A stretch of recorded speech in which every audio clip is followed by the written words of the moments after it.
Hi there. This series is entitled How to Be a Better Field Target Shooter in 15 Minutes. And the series is all about talking to different field target shooters from across the country, getting their advice for you to give you some tips to be a better field target shooter.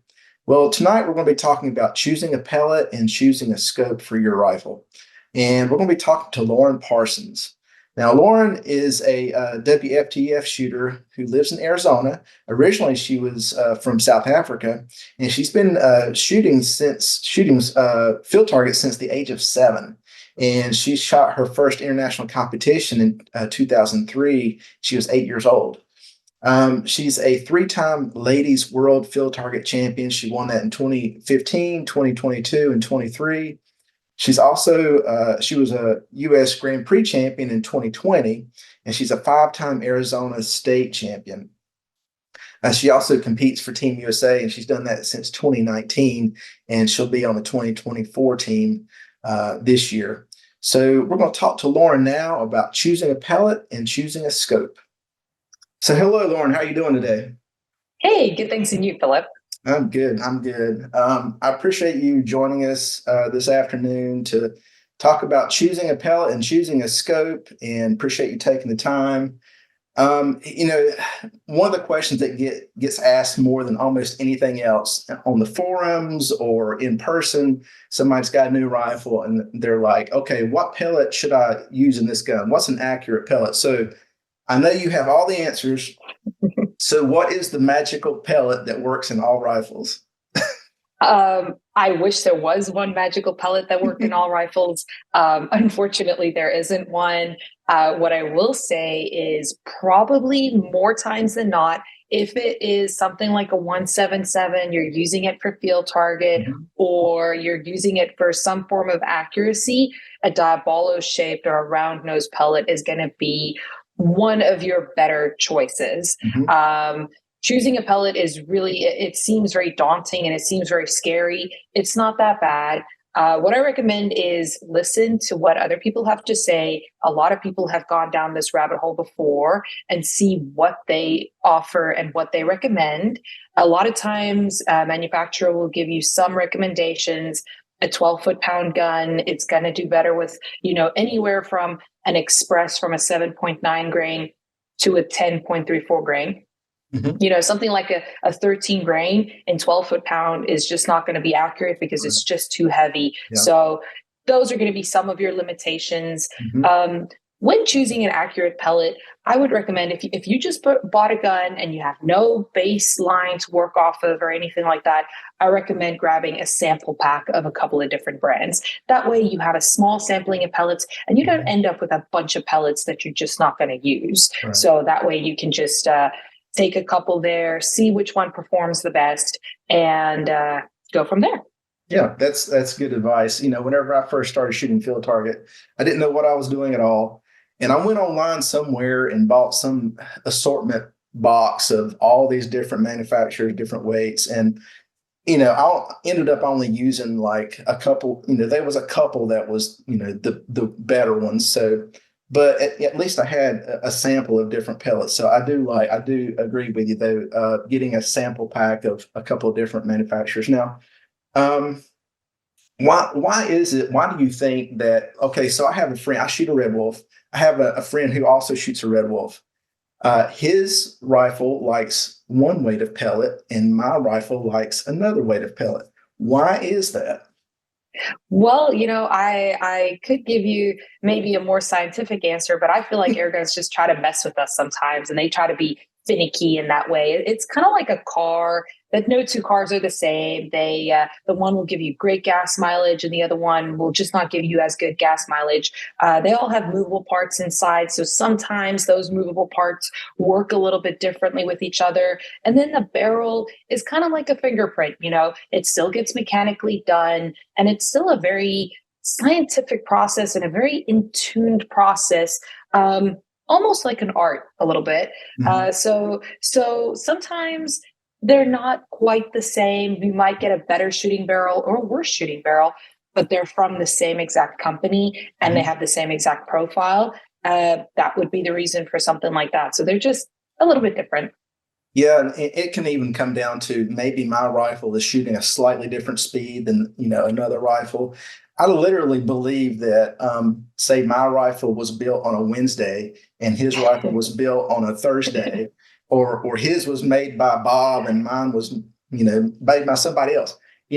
Like you said, it's a fingerprint thing, so they're not exactly identical. So you have to sample all these different pellets and see what works for yours. I agree. Um, so whenever you're looking for trying to choose a pellet and you're shooting groups, at what distance are you looking for that tight group, and what does a tight group look for you? So that is dependable on what your expectation is. If you're kind of okay with just, I mean, if it's for something like field target, right? Mhm. Yeah, it's a precise sport, but at the same time, the kill zone at 55 yards is pretty forgiving. It's not horrible. We're not shooting bench stress and it's not pinpoint accuracy. So it's a more or less sport, but there are a lot of variables in field target. So you still want to get the most accurate opportunity and the most accurate pellet. Mhm. What I would do in a circumstance like that is shoot for accuracy off of a bench. Okay. Um, and in accuracy, what you're looking for is repeatability of shots. So let's say you're shooting a group, and look, we've all shot groups out here before. You take one shot, the pellet hits here. The second shot is way away. And then 3, 4, 5, 6, 7, 8, 9, 10 is between those two pellets. That is cause for concern a little bit because that group size might be a certain size, but your first pellet and your second pellet hit far enough apart. It's Mhm. something that I am very particular about, and I don't necessarily like something like that. Versus if I shoot a group and I shoot the first pellet and the second one edges just a little bit out, and the third one and out and out and out, I get the same result. The one group is the same size as the other group, maybe, but the way in which those groups were shot for me is how I can decide that pellet is going to be a little bit better for me personally than the first one based on those things. Be careful for flyers. There's a lot of inaccuracies and inconsistencies when it comes to certain environmental factors. So a flyer, don't be too harsh on a flyer, but once you see a couple, maybe 3, maybe 4, and you start to pick them up on multiple pellets, that Mhm. might be something on your gun or your scope and not necessarily on the pellet. Right. Um, so those are things I look at when looking at something like bench stress or something. You have to then start to consider batch numbers and die numbers, and that is a whole new world. That's in pellet prep, and that's a whole new world. Then you've already selected the most accurate pellet. Now you're like really fine tuning it. So I'd recommend going off of a bench and just seeing how that group forms, basically. Right. Right. Yeah. So shooting off a bench, of course, we're assuming that you've cleaned your barrel. Your barrel is seasoned in. You've run some lead through it. And that the wind is manageable or hopefully no wind. And I've actually tested at night when there is little wind as possible, I hope, with some lights. And so, watch, I like a nice tight group. If I can get a group at 55 yards off a bench under a dime, I'm happy. That's just me. Um, Heck yeah. yeah, I would be happy with that too. yeah, That's a yeah. fantastic group. Right. So, yeah, good advice there about selecting a pellet. There's no magic pellet. You have to find out what works for you. Yeah, good stuff. Anything else we need to talk about for pellet? I mean, I know we could talk about pellets probably all afternoon. So maybe we should move on to scopes. Now, choosing a scope can be, it's extremely important. Scopes are, if you can't see what you're shooting, then you're in trouble. What do you look for in a scope when you're looking for a scope for field target? What are you looking for?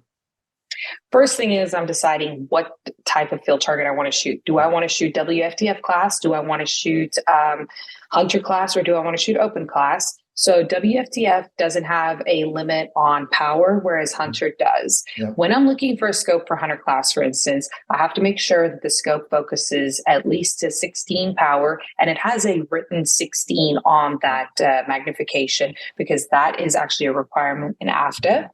Then I look for some small things, how do the turrets lock or do they lock? But those are all small nuances. The main thing is how accurately does it range find? And am I happy with the reticle? Is it something that I can use? Is it something that's accurate and repeatable? Is it something that's temperature sensitive? So those are some key factors that I look at when selecting a scope and choosing a good quality scope for what I can afford in that instance. Yeah, I know for hunter class, another thing we have to look for is, well, I guess for all field target, make sure it ranges or you can range down to 10 yards because not all scopes will go all the way down to 10 yards. And the closest targets we're shooting are 10 yards. So in side parallax, there's some people out there that use the front bell parallax. I prefer the side parallax. That's my personal preference. You kind of touched on there. How much should I spend on a scope? You should spend as much as you feel comfortable with. Right. At the end of the day, we're all doing this for our fun, and you want to have something that you're going to go out and get excited on a Saturday or in an afternoon to use and not think, oh, gosh, why do I have to go and shoot? I can't see. It looks like milk when I range find a target. And let's be honest, every time I go out, all my friends beat me. Well, then it's no more fun and you're not doing it for your pleasure anymore. So I would recommend spend as much as you feel comfortable finding something that is going to suit all your needs and tick all those boxes for you. Don't be afraid to look on used forums, on used websites. There are people selling, and even at your local gun club, there are people selling scopes all the time. Just because it didn't work for one person doesn't mean it's not going to work for you. So a scope is something that I would actually take a chance on. If it's not damaged in any way, yeah, buy one used. It's probably a pretty good deal. Yeah, and I've noticed a lot of the bigger name scope manufacturers, they have really good warranties, and I've been really surprised over the years. I've never had to send in a scope myself, but other people I shoot with have, and it's almost always a very positive exchange. Like they send it in and they send it right back, and it's fixed, or they'll send them a whole new scope sometimes. So the scope companies, they really seems like they really stand behind their product. So that's great. Yeah. Yeah. Scopes are a very competitive market to be in. So, at the end of the day, when your product is all very similar, I mean, you can throw a rock and hit a 5 to 25 by 56 scope all day long in almost any range. Then it comes down to service, down to specific nuances that people might prefer, something like first focal plane or second focal plane or illuminated reticle or all those kinds of things that might be personal preferences at the end of the day. Right. Of course, the best warranty is the one you don't have to use. But anyway, Yes. so that leads me to our next question. And I think I know the answer. It probably depends on what class of field target you're shooting. But should I get a first focal plane or a second focal plane scope? So, in my opinion, I'm very pro second focal plane scopes. Oh, okay. Reason being, and I have a couple of reasons for that. First of all, if you're shooting WFTF class and it's a first focal plane scope, wow, if you find a first focal plane that'll go up to at least over 40 power, that reticle is going to get large and that reticle is going to get fat. So that becomes a problem. And that's something that I don't like personally. So I would say for that reason, and that would be the same reason in hunter field target, is get a second focal plane scope, because first focal plane, the reticle gets very, very fine and almost gets, goes away completely. Just be very cognizant and very sure that you're always keeping it at the same magnification. So on 16 power, make sure you sight your gun in on 16 power and shoot at 60 power all the time. Same thing goes for WFTF class, or at least know what your difference is going to be if you do turn that power down. I recommend second focal plane, but I'm old school. I've been doing this for a while, so there wasn't any first focal plane around when I started. So maybe that's why I feel like this. You kind of surprised me because I didn't expect that answer, but your explanation makes perfect sense. But that surprised me. Okay. So MOA or mil? Oh gosh, meters or kilometers or miles or or yards. It's up to you. Personal preference, I prefer MOA Hmm. because I feel like an eighth MOA is a more fine adjustment than a 10th mil. Um, if you get down to the nitty gritties on this, and I'm probably going to lose 90% of people on this, but the exact value of 1/8 MOA and 1/10 of a mil is quite a big difference. And so I prefer MOA. Interesting. Okay. Um, and I've always used a mill. And when I first started, I had a very simple, crosshairs where you just had the mill dots. And I think I did have like a half hash line between my mills. Now I kind of like a busier reticle with lots of little marks in there because I'm using holdover, and I like a more exact. Okay, if I'm using 3/4 of a mil as my holdover, I want to know where 3/4 is. I don't have to guess. But anyway, that's just me. So if you look at all the reticles out there, some look like a Christmas tree, some are really simple, and you just have to decide on your personal preference. Yeah. Right, and try to use something if you're down at a local club and somebody has that scope. Ask them if you could take a couple of shots with their gun and try to use that reticle. For me personally, I don't like to use a Christmas tree reticle because I kind of get lost in the reticle. Mm-hmm. And once I move over with the holdover and I think, okay, well, was it now 3 lines? Was it 4 lines? Where am I? Oh, look, there's a squirrel. What are we doing? And then I'm lost. I'm gone. Right. So for me, I like to have it as precise as possible, not a Christmas tree. That way it's Mhm. just got, simple lines, hopefully of different varying lengths. So I remember it's like the third kind of longest line, Mhm. that one. And then that's the one I would use. Gotcha. So illumination or non-illumination? That's the question. Some shooters I talk to, they never ever use illumination. And then I'm the weirdo who I start a match and I cut on my illumination and I leave it on the whole time. So what do you use illumination at all? And then for WFTF, what kind of illumination do you want? If you want illumination, do you want just a dot that lights up or the whole reticle, or what do you want? I do use illumination, yes, but I can count on my one hand the amount of times that I've used it. Mhm. Usually for me, when I turn the illumination on, it makes the rest of the picture even darker. So then where I kind of thought the kill zone was, well, now I've lost it completely. So when I turn the illumination on, it's on like the lowest setting just to barely break that reticle from the back, Okay. from the surrounding. So that's when I use it.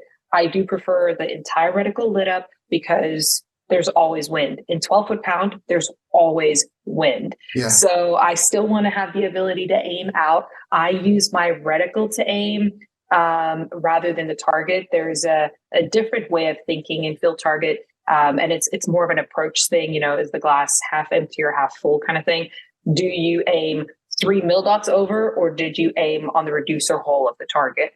Depends on what you use to look at. I use the reticle, so I can always tell you I was 3 hash marks over, Okay. but I have no idea where my crosshair was in relation to the target. Whereas some other people might say, oh, I aimed halfway between the front plate and the reducer hole. Right. It's just a referencing point and the way it works for you and the way you think. Mhm. So for me, I prefer the holdovers. So I prefer a reticle that's completely lit up, the entire thing, but it has to have steps, like very little steps. Right. So yeah. Good stuff. All right. Lots of good information there for choosing the pellet and choosing the scope. Anything else we need to add before we close? Make sure you're having fun. Make sure Yeah. whatever you're doing and whatever you're using, you're having fun. And if there's something you don't know, ask. I mean, I've shot a lot of different disciplines by now, NRL and field target and bench rest and everything. And by far, field target shooters are the friendliest, most helpful, and easygoing people of all of them. But in most part, most shooters are. Not that the other places weren't helpful. Maybe I'm just a little biased, but ask. Basically, ask for help. People will be more than happy to share information with you, help you, guide you along, and that way you learn and we all learn. Yeah, field target shooters, they will share. It's amazing. Well, I mean, this whole series is example of that. These shooters, Yeah. they will provide so much of the tips and things they have learned, and they'll just give this information out because they want to help other shooters enjoy the sport. Whether it's talking about pellets or here, hold my rifle, look through my scope. What do you think? Do you like this one? And it's always been that way from day one. They have been very generous with their time and their information, and they want to help you, and I really appreciate that. So that's part of the reason why we're doing this is to help people. So thank you for joining us, Lauren. I appreciate it very much. Thanks for sharing your knowledge and your wisdom, and thanks for your time. And thank you so much for having me. All right, we'll see you later. Bye.